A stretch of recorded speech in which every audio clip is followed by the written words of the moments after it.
Sung Jin Woo could kill Kim Daksha in one hit. Not in a fight, not eventually. One hit. So why does almost every power scaling community say Daksha is the smarter protagonist? Here's the difference between power and knowing exactly how the story ends. Why this comparison exists. Two of the most talked about protagonists in modern web novels, two completely different power fantasies, and one debate that never dies in the comments section. Sung Jin Woo starts as the weakest hunter alive and ends up ruling monsters as the Shadow Monarch. Kim Dokja starts as literally nobody, a guy who read a web novel for 10 years, and ends up rewriting the rules of a universe built on stories. On paper, this shouldn't even be close. Jin Woo bench presses buildings. He solos armies. Dokja, stat for stat, is not even top 50 in his own story's power rankings for most of the plot. So, what is being tested? That's what we're about to break down. And by the end, you'll understand why the strongest character and the smartest character are almost never the same person. Quick gut check before we go further. If you had to bet your life on one of these two surviving a story with no rules, no safety net, and no way to grind stats overnight, who would you actually pick? Hold that answer. We're coming back to it in about 4 minutes, and I promise it's going to change. Sung Jin Woo's arc, Power as the Answer. Jin Woo's entire story is built on a single engine, the system. Dungeons, levels, stat points, skill unlocks. Every problem in solo leveling eventually reduces to the same question. Am I strong enough yet? And the story is honest about that. It rewards him linearly. He gets stronger, the threats get bigger, he gets stronger again. It's satisfying because it's clean. There's no ambiguity about what winning looks like. Winning looks like a bigger number. That's not a criticism. It's the appeal. Solo leveling is a power fantasy about becoming unstoppable through pure grind. Jin Woo doesn't need to outthink most threats. He needs to outlevel them. Here's the part people skip past. Jin Woo's power isn't just physical. The Shadow Monarch authority makes him arguably the single most broken entity across both of these universes. Full stop. No asterisk.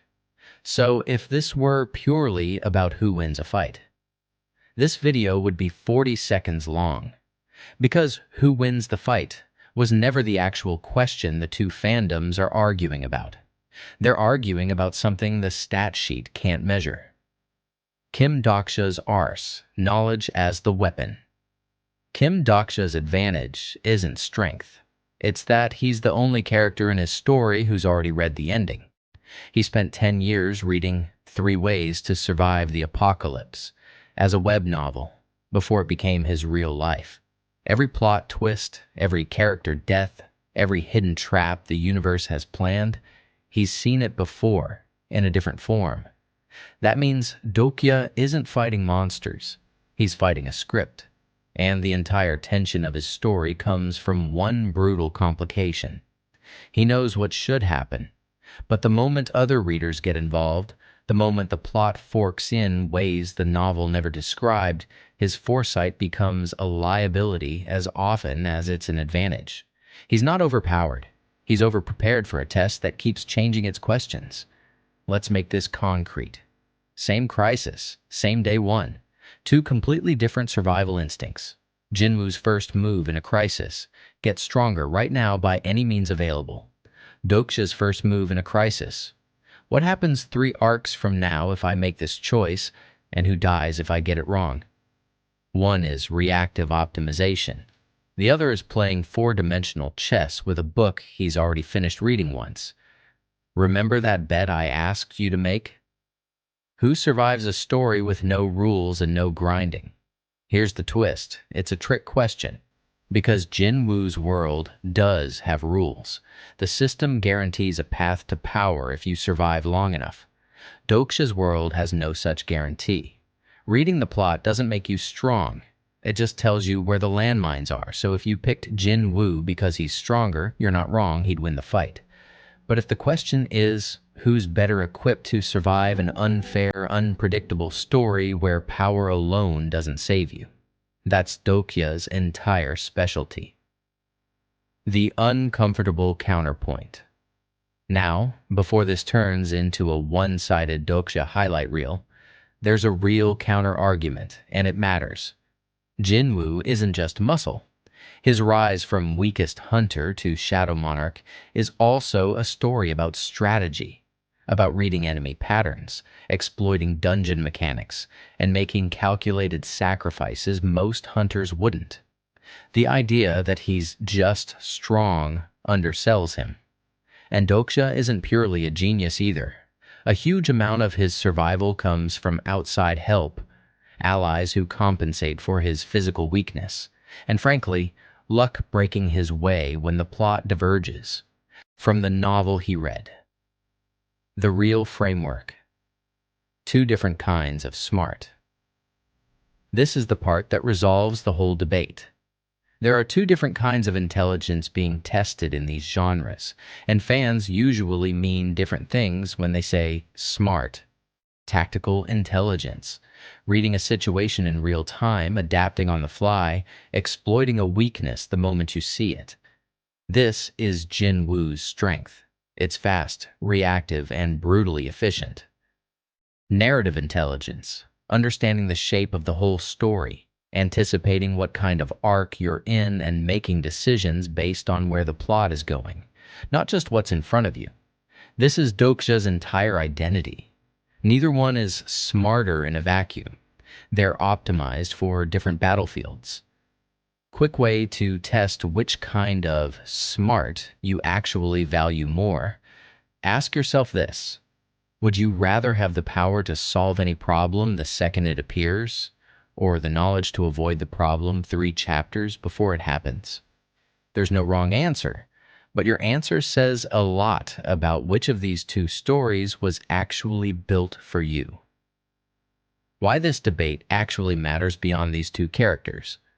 Here's the bigger pattern, and it's the real reason this comparison won't die in comment sections. Almost every modern power fantasy protagonist falls into one of these two camps. The system grinder who gets objectively measurably stronger, and the meta-aware protagonist who wins by understanding the genre itself. The first type gives you catharsis.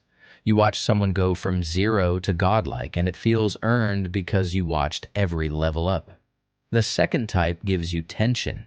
You're never sure if foresight will be enough, because the moment the story stops following the script Dokja memorized, his advantage disappears. Because here's the uncomfortable truth about Dokja that power scaling debates conveniently skip. Knowing the plot is only useful until the plot notices you know it. The instant other readers enter the story, the instant choices get made that the original novel never described, Dokja is just as blind as everyone else, arguably more dangerous to himself because he's used to trusting a script that no longer applies. Jin Woo never has that problem. His power doesn't expire, it compounds. That's the actual cost of being the smart protagonist instead of the strong one. So, back to the question that opened this video. If power alone decided things, this comparison ends in one hit, and Jin Woo wins the war before it starts. But the reason fans still call Dokja the smarter one isn't about combat math. It's about which character you'd trust to survive a story that refuses to follow any rules at all, including its own. Jin Woo masters a world with a system. Dokja survives a world that keeps erasing the only system he had. One of them wins the fight. The other one wins the story. And depending on which one you were rooting for the whole time, that probably already told you everything about which kind of protagonist you actually are. If you want the follow-up to this, the one where we rank 6 more genius protagonists by which kind of smart they actually rely on. It's linked right here, and trust me, one entry on that list is going to be controversial. Subscribe if you want more of these breakdowns before the algorithm decides you don't.